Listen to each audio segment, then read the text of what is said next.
Morning to all of you. I am Pooja Singh, faculty SIRTX department. Today we are going to discuss about the hybrid vehicle.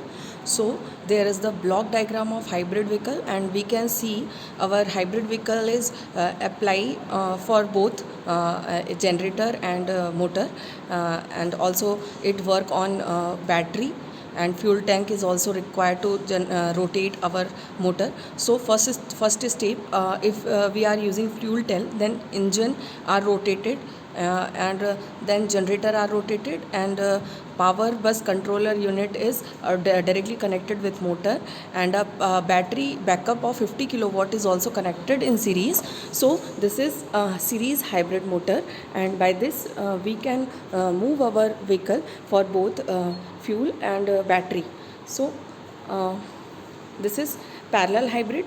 In parallel hybrid, we are using regenerative braking system for battery charging, and parallelly we are using motor as well as engine. Motor is used to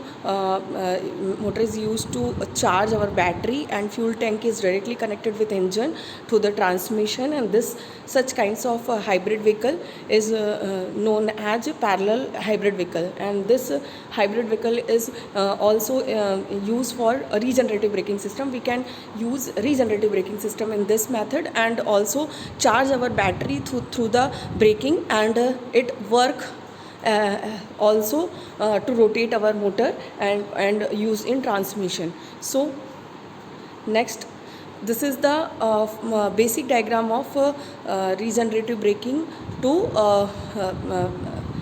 motor running. So firstly, we are using a battery.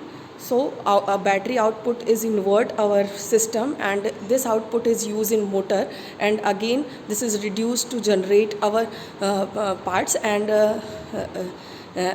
this all system is connected with a common regeneration system, and we are using such kinds of regeneration system for charging our battery.